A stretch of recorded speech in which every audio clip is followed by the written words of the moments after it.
avant de débuter, permettez-moi de vous présenter quelques partenaires qui rendent cette activité possible. J'inviterai d'ailleurs certains d'entre vous à venir me rejoindre à l'avant pour vous dire un petit mot, à commencer par M. Bertrand Lefebvre, maire suppléant de la ville de Mascouche.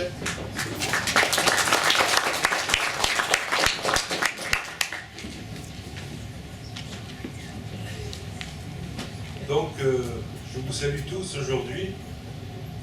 C'est avec grand plaisir que je suis présent à titre de maire suppléant afin de représenter le conseil municipal dans le cadre de cette belle activité.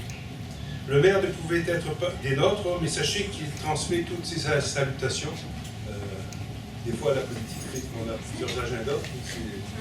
C'est moi qui suis là aujourd'hui, puis je vous fais ces petites déclarations. L'activité d'aujourd'hui est une belle façon de mettre en lumière l'œuvre et la vie d'un grand Mascouchois, dont j'ai vu une œuvre récemment, mais j'en parlerai pas plus pour l'instant.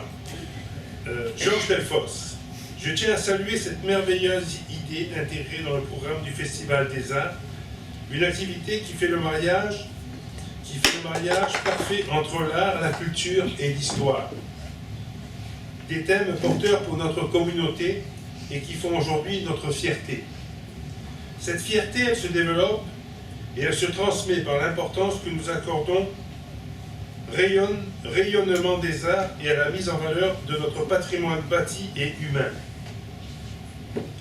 Au cours des dernières années, nous avons déployé beaucoup d'efforts afin de dynamiser et mettre en valeur le riche patrimoine bâti du noyau villageois. Aujourd'hui, c'est le patrimoine humain et culturel qui est mis en valeur. Je tiens à remercier l'équipe de la SODAM, de la Société d'Histoire de Mascouche et du Festival des Arts, qui, grâce à cette activité et cette collaboration, perpétue la mémoire d'un grand artiste, Georges Delfosse. Merci à vous tous et bonne conférence. Merci.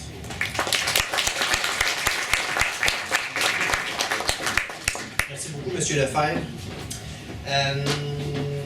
J'inviterai maintenant Mme Denise Paquette, dirigeante de la Caisse des Jardins Le Manoir, à venir s'adresser à vous. Alors, Mme Denise. Denise Paquette. Bonjour, bon après-midi. Je suis très heureuse d'être ici aujourd'hui pour représenter les partenaires de la Caisse, tous les membres de la Caisse populaire des Jardins Le Manoir. Vous savez, la Caisse est un grand partenaire de la SODAM et puis la SODAM est partenaire aussi de la Caisse. Quand on a fêté les 75 ans de la Caisse des Jardins, c'est la SODAM qui est venue faire une belle présentation. Alors, c'est très intéressant pour une population et une communauté d'avoir des gens qui sont passionnés d'histoire, qui transmettent ça, qui nous enrichissent à tout moment. Et puis, tous les bénévoles, les passionnés, un grand merci, les acteurs qu'on va voir tantôt. Et puis, la SODAM, la Société d'Histoire, continuez votre travail, puis Desjardins vont toujours être avec vous. Merci.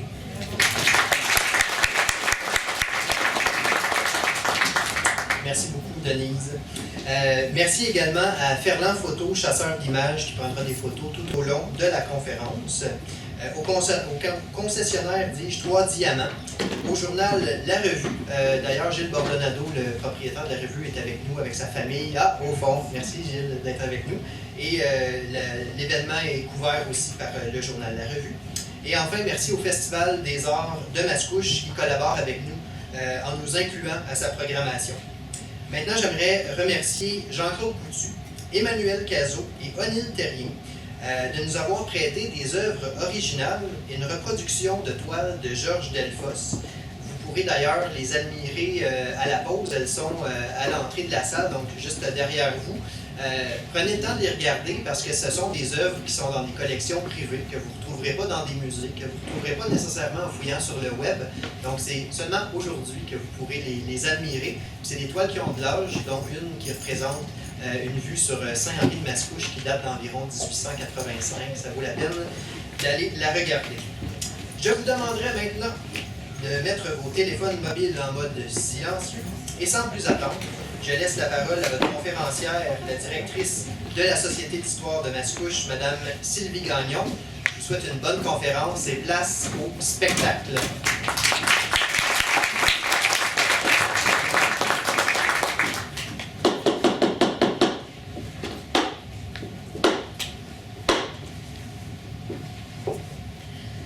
Bonjour et bienvenue à cet événement mettant en vedette notre célèbre peintre Georges Delfosse.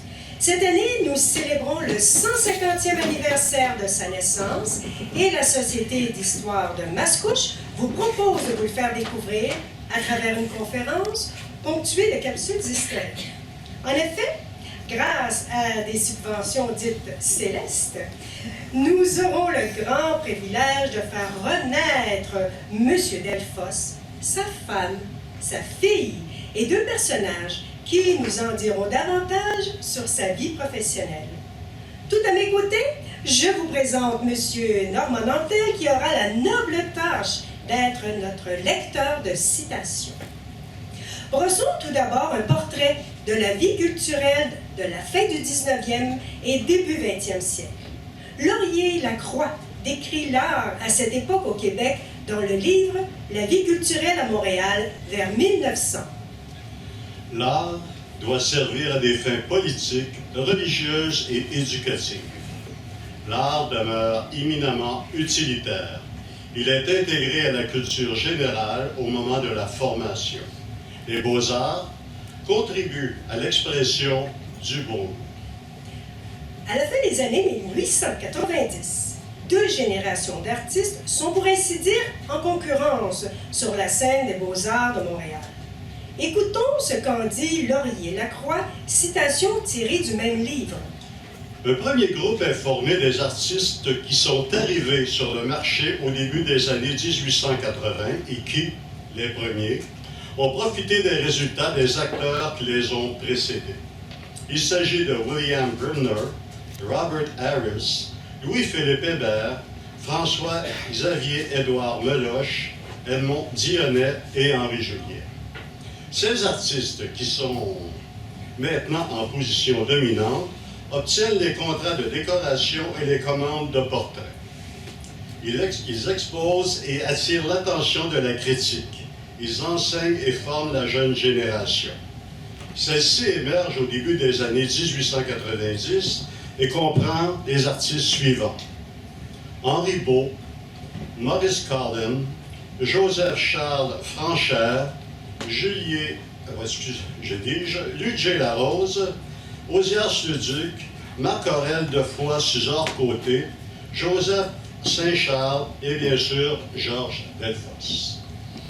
Le séjour d'études en Europe fait partie intégrante de la formation des artistes canadiens au tournant du 20e siècle.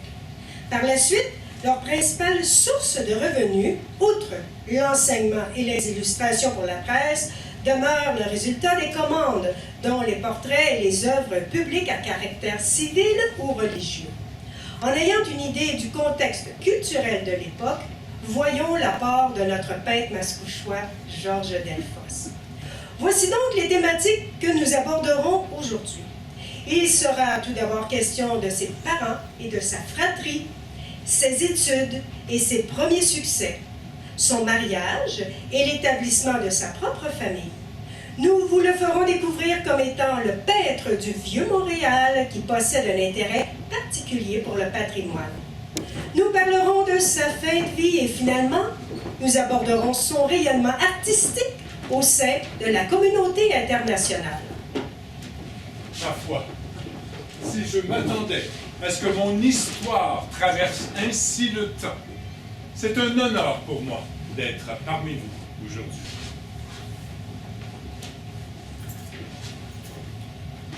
Monsieur Delfosse, puisque vous êtes avec nous, accepteriez-vous de nous faire l'honneur de nous parler un peu de vous? Tenez, commençons par votre famille paternelle. Et ce sera un immense plaisir de ma part. Mon père, Mélène Delfosse, qu'il écrivait D-E-L-F-A-U-S-S-E, fils de Pierre Delfosse et de Marguerite Caron. C'est mon grand-père paternel qui fut le premier à habiter à Mascouche de la lignée Delfosse. Et qu'en est-il de votre lignée maternelle? Ma douce mère, Joséphine Mante, fille de Philippe Mante et de Marguerite Caron. Ma mère avait une sensibilité artistique exceptionnelle, surtout pour la musique. Elle a été pianiste et organiste pour la paroisse Saint-Henri de Mascouche. Et j'ai très certainement, je suis ému, j'ai très certainement hérité de sa fibre artistique et aussi de son ascendance écossaise. Amédée Forget, journaliste. J'aimerais en connaître un peu plus sur vos parents. Mes parents ont convolé en juste noces le 6 février 1844. Lorsque mon grand-père maternel, Philippe Mante, est décédé, c'est mon père qui lui a succédé comme agent de la seigneurie Pagman. Il a dû occuper ce rôle pendant une trentaine d'années. Nous avions la chance d'habiter une superbe maison de pierre en face du manoir, au rapide de Mascouche. Adjuteur Boissonneau, critique d'art. Monsieur Delphos, dites-moi, à quel moment arrivez-vous dans la vie de vos parents? Je suis le 14e et dernier enfant de cette union. Je suis né le 8 décembre 1869, baptisé Marie-Joseph Georges Delphos, qu'on écrivait D-E-L-P-H-A-U-S-S-E. Plus tard, j'ai décidé d'écrire mon nom d'artiste simplement D-E-L-F-O-S-S-E. Aline Contant Delphos, l'épouse de Georges. Dis, mon chéri, qu'en est-il de tes frères et sœurs? Deux de mes frères, Victor et Henri, ont fait carrière en musique. L'un comme pianiste et l'autre travaillait au piano Willis. Ma sœur, Marie-Marguerite Philomène, que l'on aimait appeler Mary, a même été élue l'étoile du Nord, tant son talent la destinait à devenir une grande cantatrice comme Emma Albany la jeunesse. Madeleine Delphos, la fille de Georges. Pourtant, je n'ai pas de souvenir d'elle, papa. Oh, malheureusement, elle est décédée dans la fleur de l'âge, à 27 ans. Je n'ai pas de souvenir tangible d'elle non plus. Je n'avais que 2 ans. Mes parents ont eu à vivre d'autres deuils. 2 autres de leurs enfants ont quitté dans la petite enfance pour aller rejoindre les anges. Je me souviens, il y avait toujours un air qui jouait chez nous. Et toujours quelqu'un pour entamer la ritournelle. Cette musique a très certainement stimulé ma créativité.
Effectivement, la musique était fort importante dans la famille Delfosse.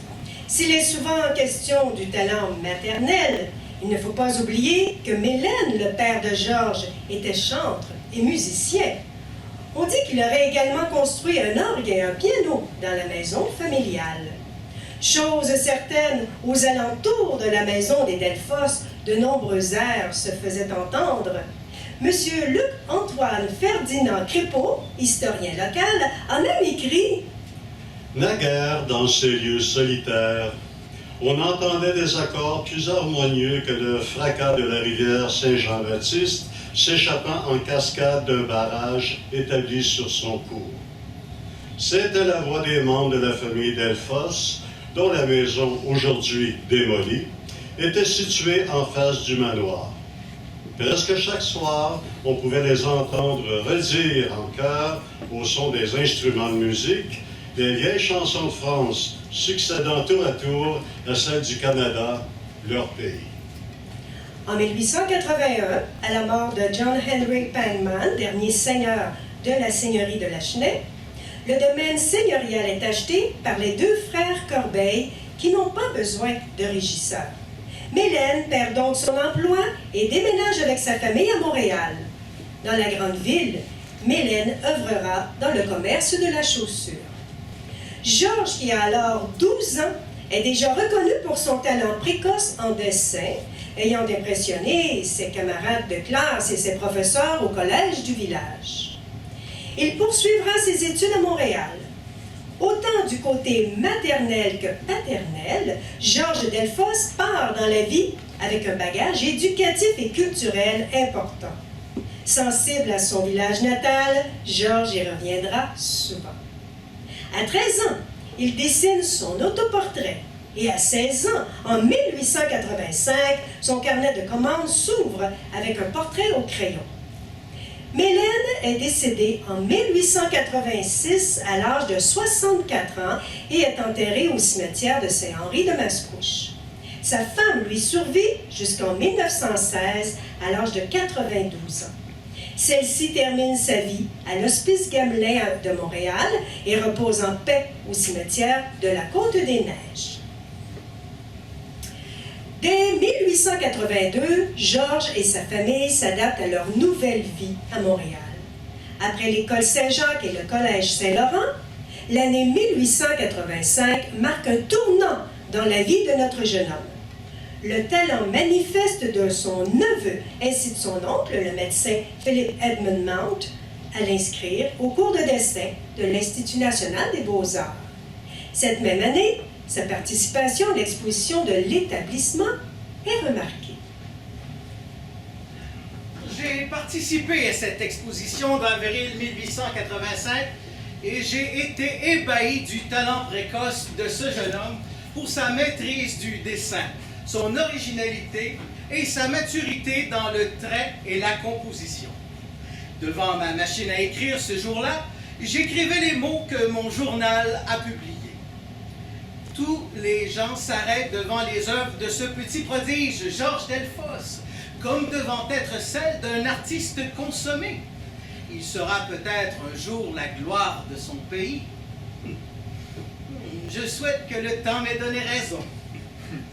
Serait-il immodeste de dire « J'ai été empourpré de fierté à ces mots. Somme toute, je n'avais que 16 ans. » Mais ce qui me réjouit le plus, c'est que cette appréciation confirmait mes aspirations pour lesquelles je voulais consacrer ma vie, soit vivre de mon art. N'est-il pas exact, monsieur le journaliste, qu'au-delà de la survie d'un nom, la satisfaction de réaliser dans sa vie ce à quoi l'âme aspire forme tout ce qui est essentiel, n'est-ce pas? Certes, mon cher, certes. Je crois que Georges a été inspiré de croire en son étoile montante, puisqu'il a commencé à obtenir des contrats en juin de cette année-là, comme l'indique son premier carnet de commandes. Il a poursuivi ses études au Conseil des arts et manufactures de la province de Québec, où il prend des leçons de Louis-Philippe Hébert et d'Edmond Dionnet. ainsi qu'à l'Association des arts de Montréal, dirigée par le peintre William Bremner. Les cours de ce peintre reconnu formeront plusieurs artistes, dont Clarence Gagnon. Bremner s'occupe également de l'Art Gallery, qui prendra de l'expansion et deviendra plus tard le Musée des Beaux-Arts de Montréal. Bremner favorise l'éclosion d'une peinture canadienne. Lui-même continue de peindre et se spécialise dans les scènes domestiques. Le 27 septembre 1890, Le Monde illustré rapporte la participation de Delfosse à l'exposition des Beaux-Arts à Montréal. Le jeune artiste y est présent comme un peintre au talent prometteur qui réussira certainement à attirer l'attention sur son nom. Je vous invite à observer sur cette diapositive quelques-uns des exposants, dont notre ami Delfosse dans le cadre rouge. Et fait intéressant, M. Alexandre Carly dans le cadre jaune, sculpteur de la renommée famille qui a, entre autres, réalisé la statue de Saint-Henri, installée dans la niche de la façade de l'église du même nom. Tout comme en 1885, la suite des événements confirme l'engouement du public pour notre jeune homme. Il débute en effet sa fructueuse carrière de peintre religieux avec l'exécution de 3 toiles pour l'église de Saint-Henri de Mascouche. Il fera de nombreux tableaux pour orner les murs des églises du Québec, mais aussi en Ontario et aux États-Unis. Les plus connus sont les 7 tableaux qui décorent encore aujourd'hui la cathédrale Marie-Reine du Monde de Montréal. Plus près de nous, nommons Joliette, Saint-Félix-de-Valois et Terrebonne. L'année 1891 apporte une autre branche de popularité dans l'arbre de l'artiste avec 3 tableaux primés à l'exposition provinciale de Montréal où il se distingue comme portraitiste avec le tableau de son oncle médecin. C'est en juin 1896, 3 mois avant son accession comme Premier ministre du Canada, que Sir Wilfrid Laurier fait peindre son portrait par Georges Delfosse, ce qui permettra à ce dernier d'acquérir une énorme et solide notoriété. Je me suis toujours demandé lequel de ces 2 axes était le plus véridique.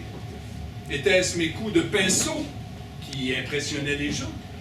Ou la montée fulgurante de la popularité de ce grand homme qui fit de cette toile une célébrité? Quand même, Monsieur Delfosse, ne doutez point de vous, et surtout de l'appréciation, l'estime, et ajouterais-je même la gloire que ce portrait a apporté à votre carrière. Du 17 juin au 2 juillet, les bureaux du journal Le Soir ne désemplissaient pas et ont accueilli au-delà de 50 000 personnes. Vos tableaux incroyables attirent pour leur aspect poétique et leur désir de se faire authentique. On sera à moins, mon cher ami.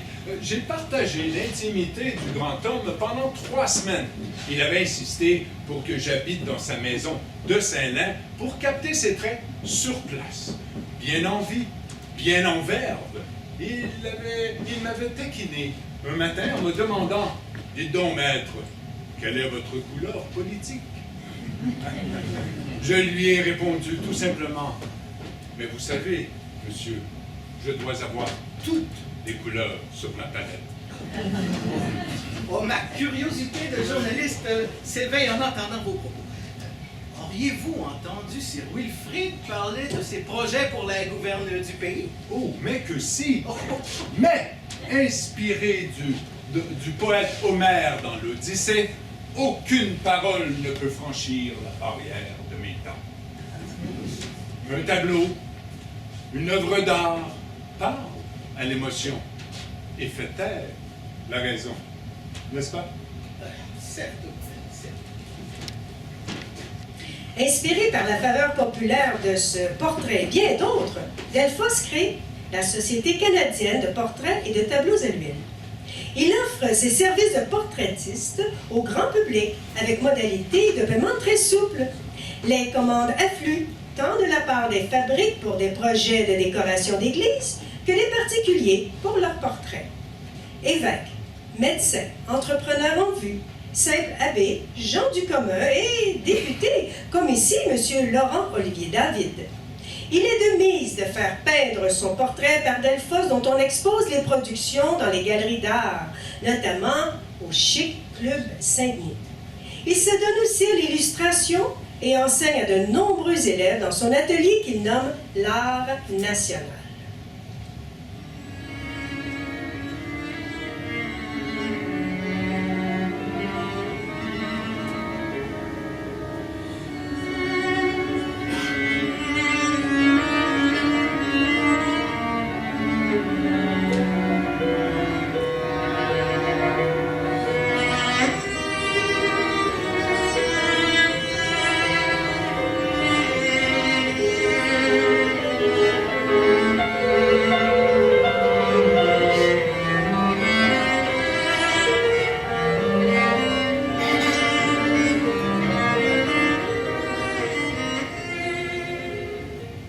Parmi les rencontres marquantes dans la vie de Georges Delfosse, on peut très certainement penser à celle d'Alexis Contant, professeur de musique, compositeur et organiste aux 3 églises de Saint-Jean-Baptiste. Alexis Contant était un élève de Calixa Lavallée, célèbre pianiste ayant composé la musique de ce qui deviendra notre hymne national 100 ans plus tard en 1980. Monsieur Contant était un homme qui a évolué dans une famille sensible à la musique, tout comme Georges. Un fait qui en témoigne est très certainement l'apprentissage du piano par sa mère aux côtés de la célèbre Emma Albani, la jeunesse. Contant est le père de 7 enfants. Georges aura un de ses fils, Edgar, comme collaborateur. Celui-ci peint surtout des portraits. Georges tombe également sous le charme d'une des filles Contant, soit Aline, la rencontre de sa vie. Celle-ci est née en 1885. Georges est donc son aîné de 16 ans. Les tourtereaux convolent en juste noces le 14 mai 1908. Selon le journal La Presse, la mariée, accompagnée de son père, portait un costume tailleur genre Amazon en drap brun, avec chapeau parisien de la même teinte, et tulle de cou peint par le fiancé. Après la cérémonie nuptiale, M. et Mme Delfosse sont partis pour Québec, où ils s'embarqueront demain à bord de l'Empress of Britain. Ils partent donc en voyage de noces à Paris. Ils y séjournent pendant 7 mois. Le couple loge dans une maison ayant été habitée par Voltaire. Lors de ce voyage, Delfosse s'inscrit à l'atelier de Léon Bonnat et suit le cours de perfectionnement du peintre Alexis Arlamoff. Évidemment qu'Aline est également sensible aux arts. Non seulement elle s'intéresse à la musique, mais elle peint à ses heures. Le semblable est connu par le semblable. Georges et Aline auront 5 enfants. Madeleine en 1909, Guy en 1910, décédé à moins de 2 mois, Aline en 12, Florence en 18 et un autre du même prénom, Guy, en 21. Madeleine et Guy hériteront de nombreux traits de leur père, dont son talent artistique. Madeleine étudie pendant 6 ans à l'École des beaux-arts de Montréal. On lui doit de nombreux portraits de notables, dont celui de Maurice Duplessis, premier ministre du Québec, de William Tremblay, notable, et du docteur Bourgeois de l'hôpital Notre-Dame. Elle décède dans le même genre de difficultés que son père, comme vous le découvrirez plus tard. Georges a également connu un réel succès et jouit d'une réputation exceptionnelle.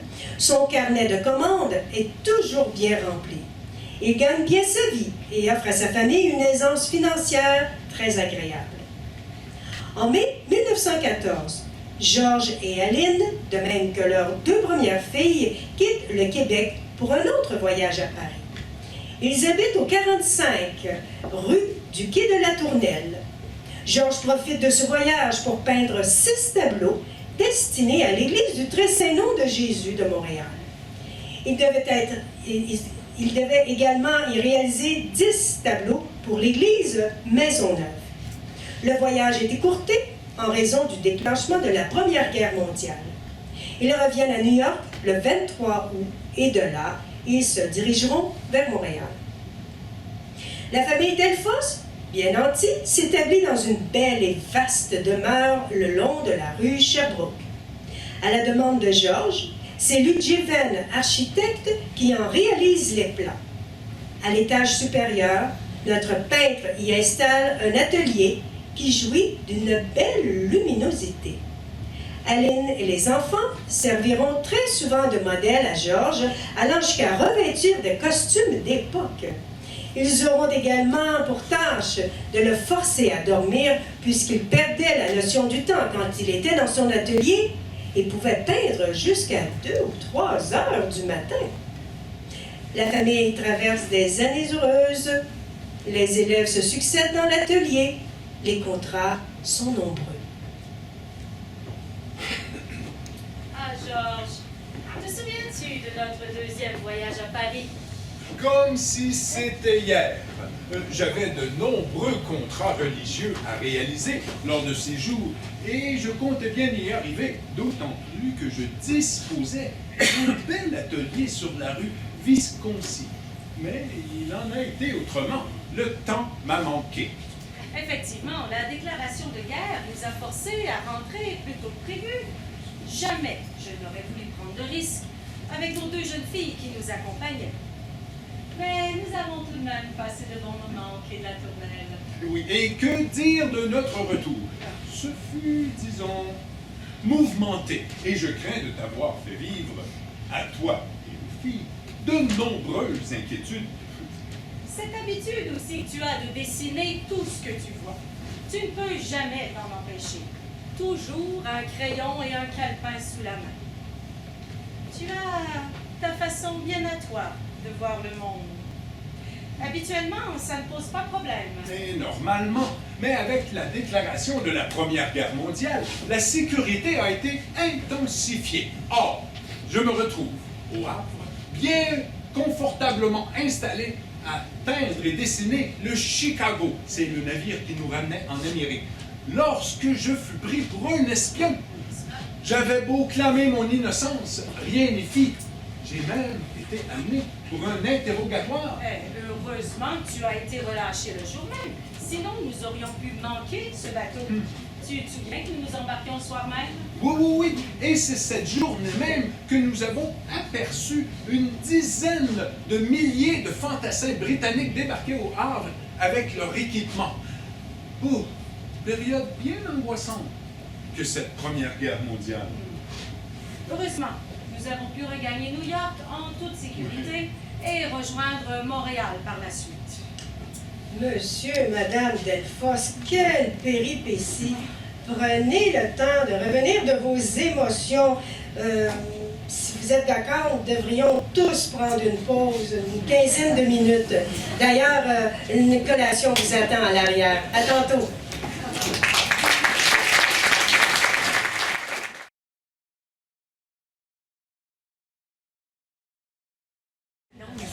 Georges Delfosse a voulu partager son amour du patrimoine. D'ailleurs, la Ville de Montréal est à l'origine d'un corpus d'œuvres présenté en mars et avril 1917 à la Bibliothèque Saint-Sulpice. Parmi les vieilles pierres ou par des photos d'archives, Delfosse a pu immortaliser 35 de ses bâtiments parmi les plus représentatifs du Vieux-Montréal. Cette exposition marquera sa carrière et l'ensemble de son œuvre car, outre ses 35 tableaux commandés, il ajoute 20 toiles représentant des sites anciens, méconnus ou disparus. Le contexte de l'époque favorise ce penchant, sinon cette volonté du peuple d'être fier de ces figures fortes et appréciées pour leur réalisation. L'homme fort, Louis Cyr, la cantatrice Emma, la jeunesse, dite Albany, et Mary Travers, dit la Bolduc et ses turlutes, se démarquent sur la scène nationale et même internationale. Ils rehaussent l'estime de soi et agissent comme des stimulants pour une communauté qui, enfin, relève la tête. Georges Delfosse contribue à ce mouvement par son apport patrimonial. Au titre de peintre de la lumière, Delfosse ajoute à ce moment celui du peintre du Vieux-Montréal. Un critique d'art écrit alors: Si Delfosse n'avait pas eu l'idée géniale de peindre les anciens édifices, nul ne pourrait aujourd'hui se faire une idée de leur architecture, les uns ayant été détruits par des incendies, les autres démolis pour faire place au progrès. Puis, lors de l'exposition de 1983, sous la plume d'Alain Duhamel, journaliste dédié au patrimoine, il souligne son apport patrimonial en ces termes élogieux. La présentation que nous fait Delfosse du premier quartier de la ville étonne par sa lumière. Les bâtiments du Vieux-Montréal en pierre grise y apparaissent dans des couleurs illuminées d'un soleil presque méditerranéen. L'œil du peintre, manifestement amoureux de sa ville, n'a pas trahi la réalité du paysage qui l'inspirait. Pour sa part, Jocelyne Lepage écrit dans la presse du 16 juillet 1983 « C'est en archiviste amoureux qu'il a peint la vieille ville et ses monuments historiques. » Plus près de nous, dans le cadre du projet Rue principale, en 1989, le comité Georges Delfosse est créé pour réaliser une triple exposition d'envergure à Mascouche, regroupant 80 toiles de Georges Delfosse au manoir seigneurial, des tableaux de peintres professionnels dans les maisons ancestrales et une exposition de peintres amateurs. Le dépliant de présentation souligne: C'est d'ailleurs dans ces nombreux tableaux illustrant le patrimoine québécois que s'affirme tout le talent de Georges Delfosse.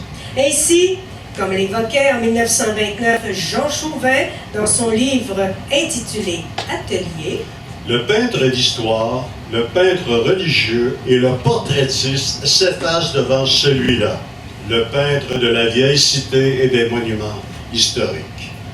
Plus que de simples reproductions de monuments, c'est toute la sensibilité du peintre qui s'exprime à travers ses compositions. Le catalogue de l'exposition indique qu'il a reconstitué des scènes remontant au tout début de Ville-Marie à partir de documents ou de gravures d'archives.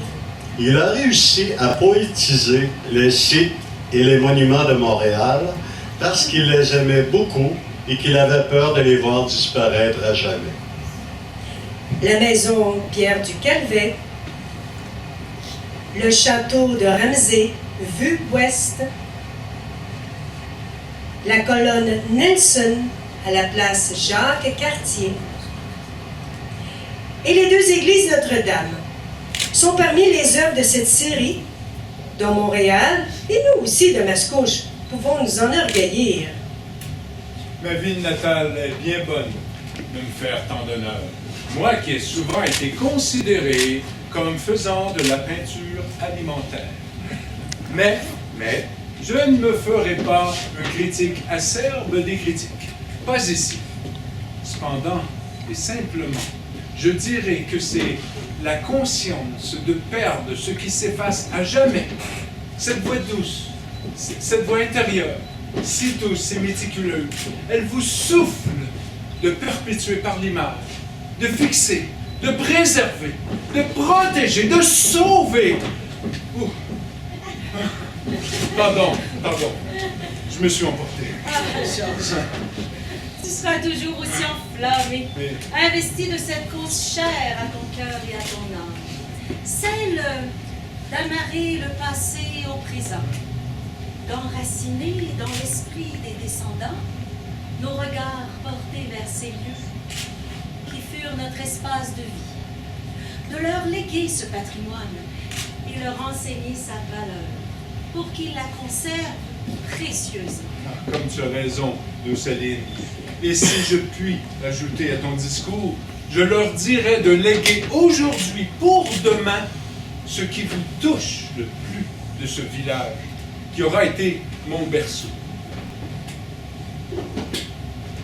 En tant que critique d'art, j'accorde une importance de grande valeur à l'origine de vos inclinaisons pour la sauvegarde de notre patrimoine.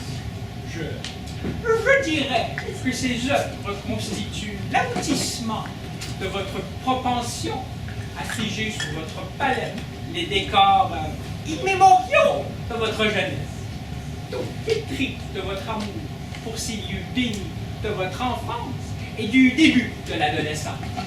D'ailleurs, vous avez poursuivi cette quête quasi toute votre vie, en allant quérir à Mascouche la source de votre appétence pour leur beauté et leur richesse. Cet élan, cette prédilection vous ont déterminé peintre du vieux Montréal. Et ceux du futur vous en seront gré. Je n'en doute point. J'ai bien aimé cette agréable sollicitude dévolue aux couleurs d'antan captées par vos pinceaux.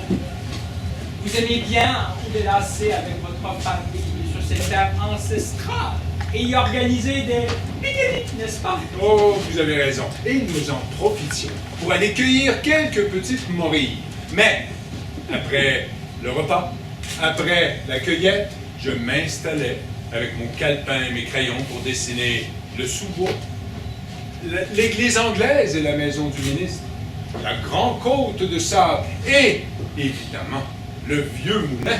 Avec effet de soleil couchant, quel éclat! J'ai adoré! Sans compter la maison du régisseur, le moulin assis, la maison du cordonnier, le collège de Mascouche, et oh! Cette magnifique vue du village de Saint-Henri de Mascouche, avec les deux églises. Cette œuvre a d'ailleurs été exposée au Musée des Beaux-Arts en 1890. Parlant de Mascouche, que dire de vos 3 œuvres dans la nouvelle église de Saint-Henri? Oh, vous avez beaucoup impressionné vos concitoyens. Et quelle fierté ont-ils éprouvé en sachant que c'était l'un des leurs qui a réalisé ces tableaux incroyables. Tenez, laissez-moi les présenter. Alors, tout d'abord, nous avons l'éducation de la Vierge Marie par Sainte Anne et Saint Joachim. Sa première œuvre religieuse était pour l'église de son village. Il l'a peinte à l'huile en 1890. Il n'avait que 21 ans. Cette toile, comme les deux autres d'ailleurs, mesure 14 pieds de haut et 7 pieds de large. Maintenant, enchaînons avec la deuxième, Saint-Roch et son chien. Saint-Roch, sur le premier plan, représenté dans la solitude, en extase, un genou à terre, implorant sa guérison. Dans le lointain, on peut apercevoir les dernières lueurs du crépuscule et la ville de Montpellier où il est né. Terminons avec Saint-Antoine de Padoue. Ce dernier tableau du trio arrivera l'année suivante, soit en 1891. Une perspective de voûte d'église. 2 anges dans la partie supérieure du tableau et Saint-Antoine dans le premier plan, agenouillé devant un autel et illuminé d'une lumière indécise qui émane de l'enfant Jésus qui vient de lui apparaître. Comme je disais à un journaliste de la presse en décembre 1922, j'ai non seulement reconstitué les traits historiques de mes sujets, mais j'y ai également ajouté un peu de vie en créant des scènes où la couleur locale y mettrait un peu de piquant et d'émotion. Devant quoi le journaliste témoignait en disant ceci. Les œuvres de M. Delfosse sont remarquables de par leur composition, leur coloris et les jeux de lumière. De nombreux villages vous doivent aussi la restitution de leur charme, comme vous. Je nomme ici Radeux, Chambly, Oka et Repentigny. Vous avez aussi fait le dessin, dont certains ont été peints à l'huile, du village voisin de Terrebonne, n'est-ce pas? Oui, et je pense aux résidences des médecins Desjardins, Henri et Édouard. Il y a aussi l'ancienne église de Terrebonne que Édouard Desjardins m'avait commandée. La chapelle du manoir a également reçu nombre de mes œuvres pieuses. Mais cependant, le portrait qui m'honore le plus, c'est celui de l'honorable Joseph Masson, ancien, avant-dernier seigneur de Terrebonne, que m'avait commandé Alphonse Millet en 1918. Oh! Tant de beauté, d'histoires qui périssent, qui disparaissent, qui s'envolent. Croyez bien que tout survit grâce à vous et votre art. Comme le disait l'un de mes successeurs, M. Guy Robert, critique d'art de grande renommée.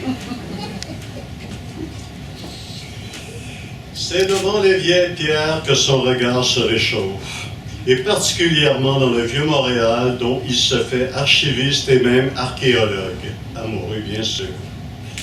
S'il n'avait été autant accablé de difficultés financières, Delfosse aurait probablement pu multiplier ses charmantes vues de coin de campagne et pousser dans un sens plus original un art dont il maîtrisait les gammes.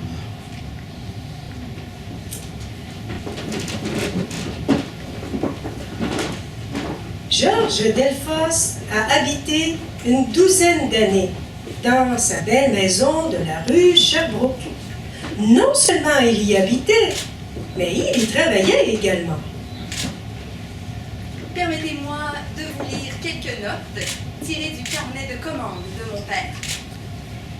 Aujourd'hui, 19 avril 1924. J'ai donné les premiers coups de pinceau dans mon nouvel atelier sur le tableau de la Seine. Mon Aline était avec moi pour assister à mon premier travail. Il était à peu près 3h30. Il faisait un beau soleil qui entrait par la grande fenêtre d'en avant. Aline est partie tout à l'heure avec Monsieur Renaud et je suis à peindre seule maintenant dans mon grand atelier. Il est 5h30. C'est une grande jouissance pour moi de me voir au milieu de mes peintures dans ces vastes pièces que les chauds rayons du soleil couchant viennent embellir en dorant toutes choses. Merci Madeleine. C'est dans son atelier qu'il recevait ses élèves. Il était un maître en son art. Il a eu plus de 40 élèves et plusieurs ont eu une belle reconnaissance professionnelle. Delfosse y présentera même quelques expositions de ses œuvres. Les contrats affluaient et la famille avait un train de vie enviable, bourgeois. La consultation de ses carnets nous indique qu'il était non seulement prolifique, mais aussi très populaire, ayant des commandes de partout au Québec, de l'Ontario et des États-Unis. De quoi justifier ses commandes de charbon pour son atelier. Une demi-tonne de charbon de bois pour chauffer l'atelier, plus 10 sous de pourboire, écrivait-il en 1915.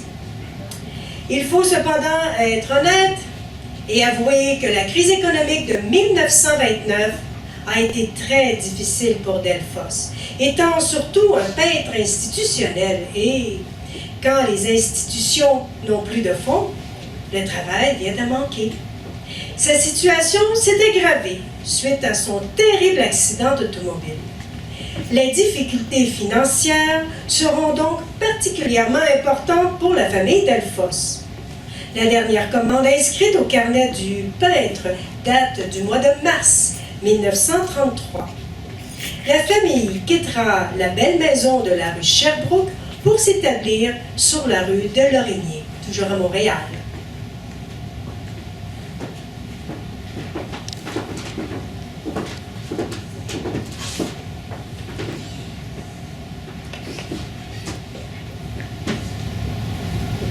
Alors, merci mesdames de me recevoir chez vous. Alors, merci. Comme vous le savez, je suis ici pour vous questionner sur un homme important pour vous, Georges Delfosse, puisque je signe une chronique sur les peintres du Québec marquants des 100 dernières années. C'est toujours un plaisir de parler de mon très cher défunt mari. J'ai beaucoup suivi sa carrière de peintre, mais à un certain moment, je l'ai perdu. sais que votre mari était très prolifique avant la crise économique, mais est-ce que celle-ci a eu une incidence sur sa carrière? Inévitablement, vous savez, la crise économique a touché tout le monde. Même le clergé s'est vu ébranler. De fait, beaucoup de projets artistiques et de décorations d'église ont été remis à plus tard. Les notables ne voyaient plus comme une priorité le fait de posséder leur portrait au salon. La dépression économique entraînera également mon père dans une dépression. Probablement que son fidèle et fringant compagnon, un berger Grenendal, l'aura aidé à traverser de sombres moments. Nous étions habitués à un train de vie plutôt bourgeois. Nous bénéficions d'une belle aisance financière. Mais la crise nous a menés dans des impasses pécuniaires. Oh, mon Dieu, Georges a pris tous les contrats possibles. Il a entre autres enseigné à sa jeune cousine, Rita Mante, à Ludger Ben, à Rodolphe Duguay et à Narcisse Poirier. D'ailleurs, Monsieur Duguay accompagnait mon père dans ses travaux d'église pour Toussaint Xénophon Renaud.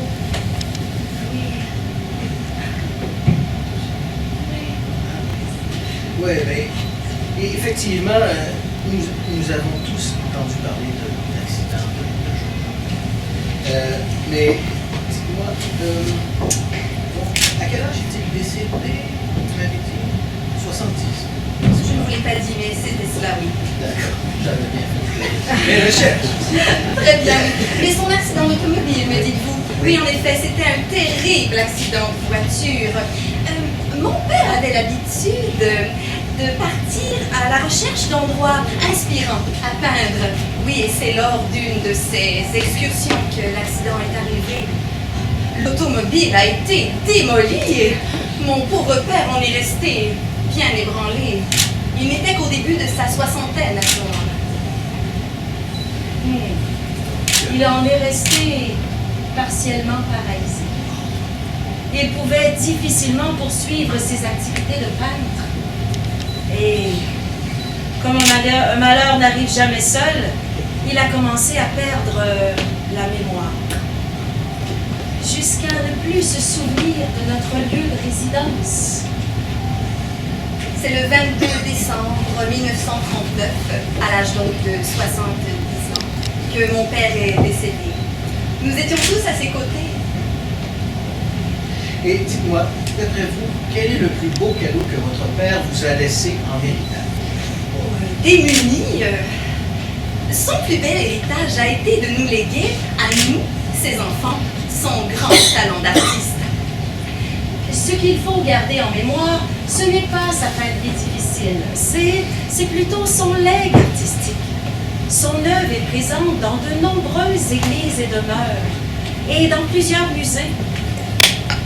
Et regardez ici, nous le gardons bien vivant. Nos murs sont ornés de ces toiles. Nous en avons plus de 125. Eh bien, mesdames, merci beaucoup pour votre générosité et d'avoir accepté de replonger dans des souvenirs plutôt douloureux.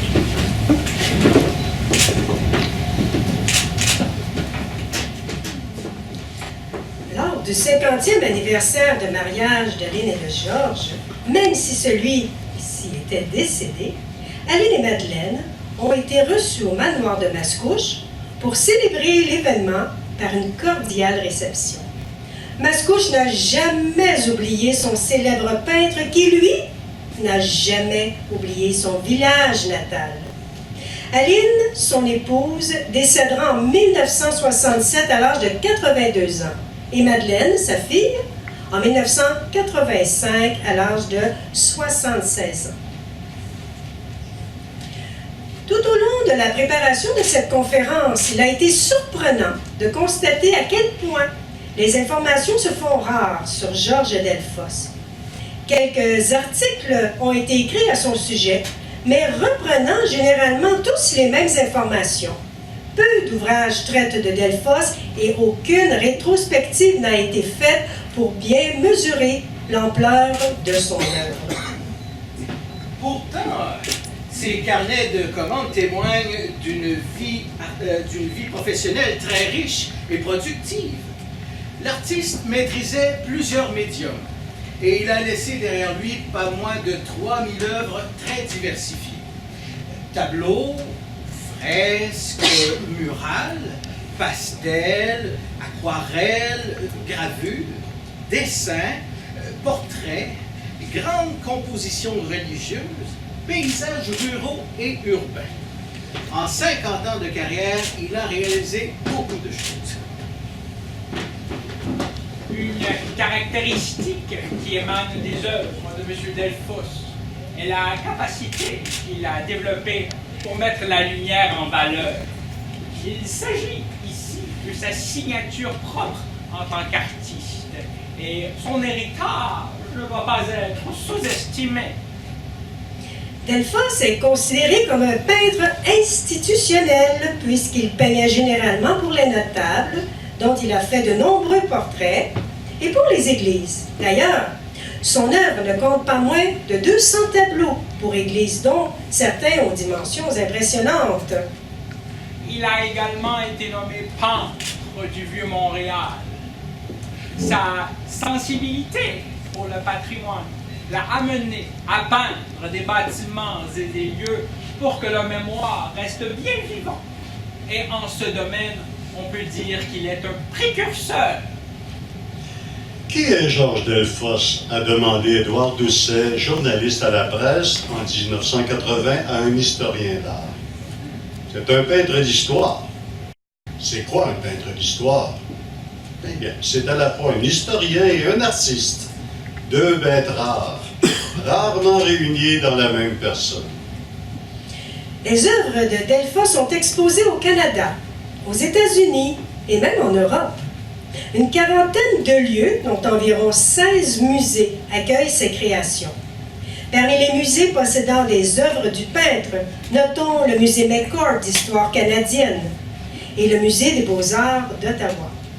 Cependant, la plus grande partie de ses œuvres se trouve au Musée national des beaux-arts du Québec, qui dispose également d'un fonds d'archives à son sujet. D'autres, comme la Ville de Montréal ou l'entreprise Power Corporation, possèdent également des originaux du peintre. Notre artiste mascouchois a su faire son chemin dans le milieu artistique de son époque. Dans les années 1980, deux expositions d'importance ont rendu hommage à Delfosse. À l'été 1983, c'est la Ville de Montréal qui a mis de l'avant ses œuvres sous le thème du Vieux-Montréal. Mascouche, quant à elle, a produit une exposition de son célèbre peintre en octobre 1989. Cet été-là, le Festival de peinture à Mascouche l'a reçu à titre d'artiste mis à l'honneur. Aujourd'hui, dans les ventes aux enchères, les œuvres de Delfosse sont recherchées et se vendent à prix honorable. Il a été un peintre prolifique, a enseigné à de nombreux élèves, a frayé aux côtés de grands noms et a su se démarquer grâce à sa polyvalence.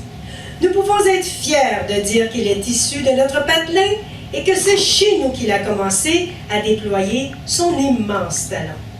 D'ailleurs, tout au long de sa vie, il n'a cessé de mettre Mascouche en valeur dans ses créations. Mes deux amis, ma tante, mes chers amis, merci de m'avoir fait revivre aujourd'hui. Que d'émotion de vous entendre parler de ma vie, de plonger dans mes souvenirs et de mieux saisir la portée de mon œuvre. Vous savez, nombreux sont ceux qui n'ont pas reconnu de valeur artistique à mes œuvres. Et toujours je leur répondrai qu'ils ne peuvent contester leur valeur historique et patrimoniale. Documentaire aussi.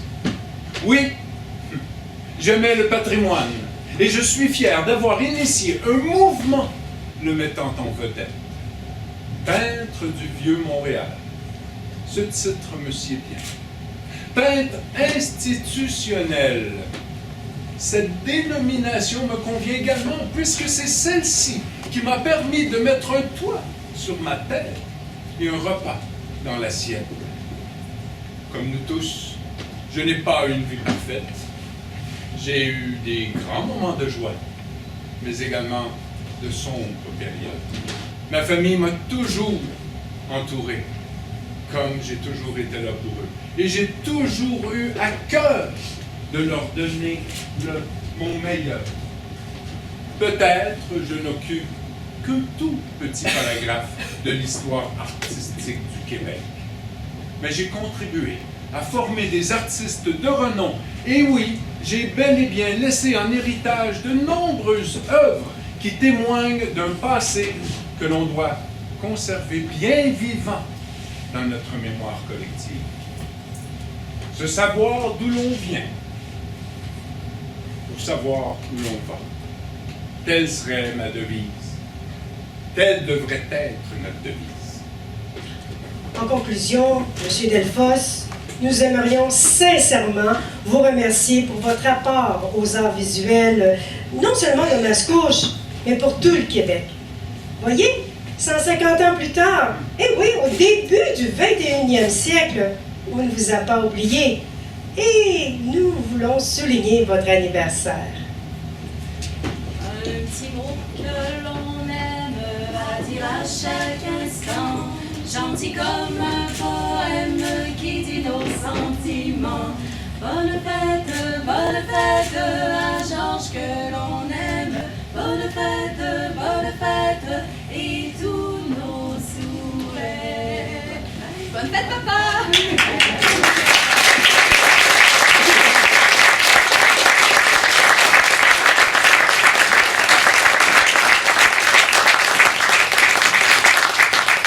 Monsieur Delfosse, comme vous étiez passionné de peinture, nous sommes passionnés d'histoire.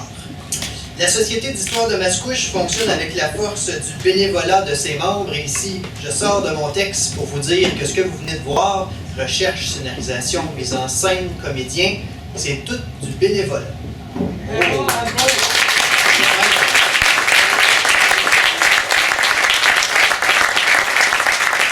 J'en profite pour remercier M. Jean-Claude Coutu, qui a grandement contribué à la recherche et à l'iconographie de cette conférence. M. Coutu, merci beaucoup.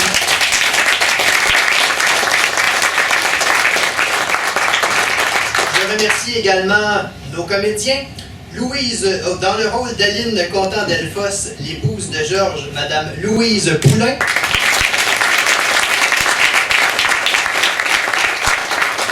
Dans le rôle de Madeleine Delfosse, la fille de Georges, Marjolaine Dano.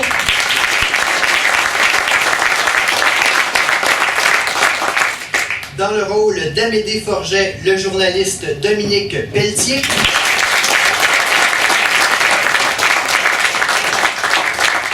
Dans le rôle d'adjuteur Boissonneau, le critique d'art, Marc Pelletier.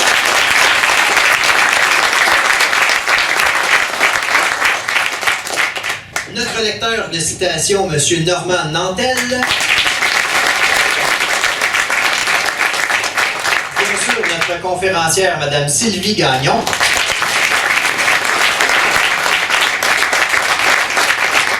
Et dans le rôle de Georges Delfosse lui-même, M. Gilles Fontaine.